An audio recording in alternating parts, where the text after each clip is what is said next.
अब्बू भी बस। काशान ने बेजारी से कहा तो उसके चचाजाद भाई तलहा ने हैरत से उसको देखा।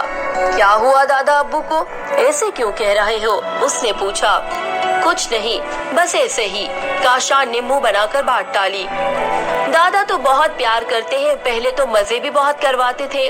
हाँ पहले कभी जब हम छोटे थे तब की बात है ये। अब क्या हुआ, क्या बताऊं, क्योंकि हर वक्त घर पर होते हैं इसीलिए सभी कहते रहते हैं शोर ना करो, आहिस्ता बोलो, टीवी की आवाज कम रखो, बाहर जाकर खेलो, मजेदार चीज खाने को दिल चाहे तो चुप कर खाओ, वरना दादा अब्बू का भी दिल चाहेगा और डॉक्टर ने उनको मना किया है।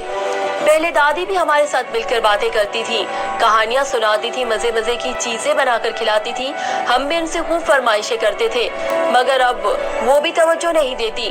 अब तो मुझे कुछ भी अच्छा नहीं लगता। कितनी बुरी बात है काशान, जब वो तुम्हारे लाड उठाते थे तो तुमको अच्छा लगता था, और अब जब उन्हें तुम्हारी जरूरत है तुम ऐसी बातें कर रहे हो। तलहा ने दुख से कहा। मेरी जरूरत, क्या मतलब, मैं क्या कर सकता हूँ, उसने हैरत से कहा। तुम ही तो सब कुछ कर सकते हो, तुम उनके सबसे बड़े पोते हो, दादा सबसे ज्यादा प्यार भी तुम ही से करते हैं, तुम भी उनको वक्त दिया करो। जब तुम छोटे थे तब वो तुमको बाहर लेकर जाते थे, अब तुम्हारी बारी है, तुम भी उनको पार्क लेकर जाया करो, उनके साथ मिल बैठो, अपने बचपन की बातें उन्हें याद दिलाया करो। अरे तुमको मालूम नहीं वो कितने चिड़चिड़े हो गए हैं, हर वक्त गुस्सा करते हैं, उनसे कौन बात करे, काशान ने मुंह बनाया। बचपन में जब तुम जिद करते थे या बीमार होते थे तो वो भी तुम्हारा ख्याल करते थे। तुमने सुना नहीं अम्मी क्या कहती है, बच्चा बूढ़ा बराबर होते हैं, उनको भी बच्चों की तरह तवज्जो की जरूरत होती है। तो क्या मैं उनको खुश कर सकता हूँ, क्यों नहीं, कोशिश तो करो। स्कूल से आकर वो देर तक तलहा की बातों पर गौर करता रहा। असर की नमाज पढ़कर आए तो दादा अब्बू के कमरे के पास से गुजरते हुए वो रुक गया। उसने चुपके से देखा तो वो खामोश लेटे छत को देख रहे थे। उसके कानों में तलहा की आवाज आई, तुम कोशिश तो करो। काशान ने हल्के से दरवाजा खटखटाया और अंदर दाखिल होकर सलाम किया। अस्सलामु अलैकुम दादा अब्बू। उन्होंने सर घुमाकर उसको देखा। वालेकुम अस्सलाम, कैसे फुर्सत मिल गई आपको आज दादा को सलाम करने की, उन्होंने खौफगी से कहा। क्या कर रहे थे दादा अब्बू, वो गुस्से से बोले। कुछ कर सकता हूँ मैं, तुम देख तो रहे हो, लेटा हुआ हूँ बिल्कुल अकेला। ये क्या बात की आपने, क्यों कुछ नहीं कर सकते, सामने वाले पार्क तक तो चल सकते हैं ना, काशान ने कोशिश और की। तुम अकेले ही जाओ। क्यों अकेले क्यों, आप जो है दोनों चलते हैं। काशान की बात सुनकर दादा अब्बू ने बेयकीनी से उसकी तरफ देखा। क्या करूंगा जाकर, चलना भी मुश्किल है। वो डर रहे थे, बहुत दिन से बाहर नहीं निकले थे, मगर काशान के कहने से दिल भी चाहने लगा था। आप चले तो, उसने प्यार से कहा तो दादा अब्बू मुस्कुराने लगे। अच्छा तुम जिद करते हो तो चला चलता हूँ, आज भी तुम बच्चों की तरह जिद करते हो। वो दोनों कमरे से बाहर निकले तो सब हैरान हो गए।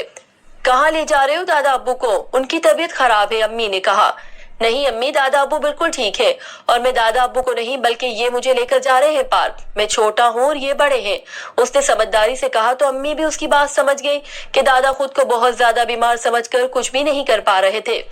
अब काशान इस काबिल था कि उनको संभाल सके। दादी ने भी घबराकर कुछ कहना चाहा तो दादा खुद ही बोल उठे। खुद ही तो कहती रहती हो उठकर बाहर जाओ, अब जा रहा हूँ तो सबको परेशानी है। तो वो भी चुप हो गई। वो दोनों आहिस्ता आहिस्ता चलते हुए पार्क पहुंचे तो वहां हरियाली देखकर दादा अब्बू की तबीयत खुश हो गई। सामने ही दादा अब्बू के एक दोस्त बेंच पर बैठे नजर आए तो वो उनके साथ बातें करने बैठ गए। काशान ने कुछ देर चहलकदमी की, फिर वहीं घास पर बैठ गया।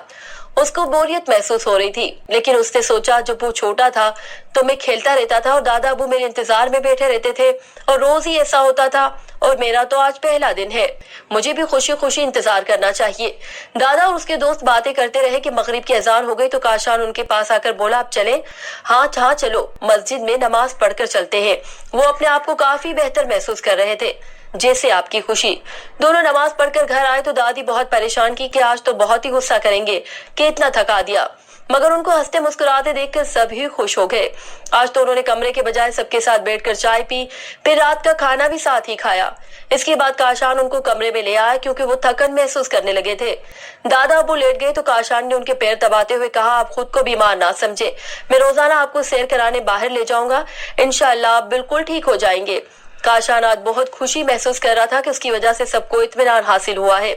उसने फोन करके तलहा को बताया तो उसने काशान की मजीद हौसला अफजाई की। अब काशान दादा को पार्क ले जाने के साथ साथ उनको पूरा वक्त भी देता है। कभी उनकी पसंद की किताबें पढ़कर सुनाता है तो कभी उनसे किताबों के बारे में बहसो मुबाहसा करता है। कभी छोटे बहन भाइयों को मिलाकर उनके साथ लूडो या कैरम खेलता है। सब काशान से बहुत खुश है और दुआएं देते हैं कि वो दादा का इतना ख्याल रखता है। वो खुद भी जान चुका था कि बच्चे और बूढ़े बराबर होते हैं। बुजुर्गों को भी इतनी ही तवज्जो और प्यार देना चाहिए जितना वो अपने बच्चों को दे चुके हैं। क्यों? ठीक है ना?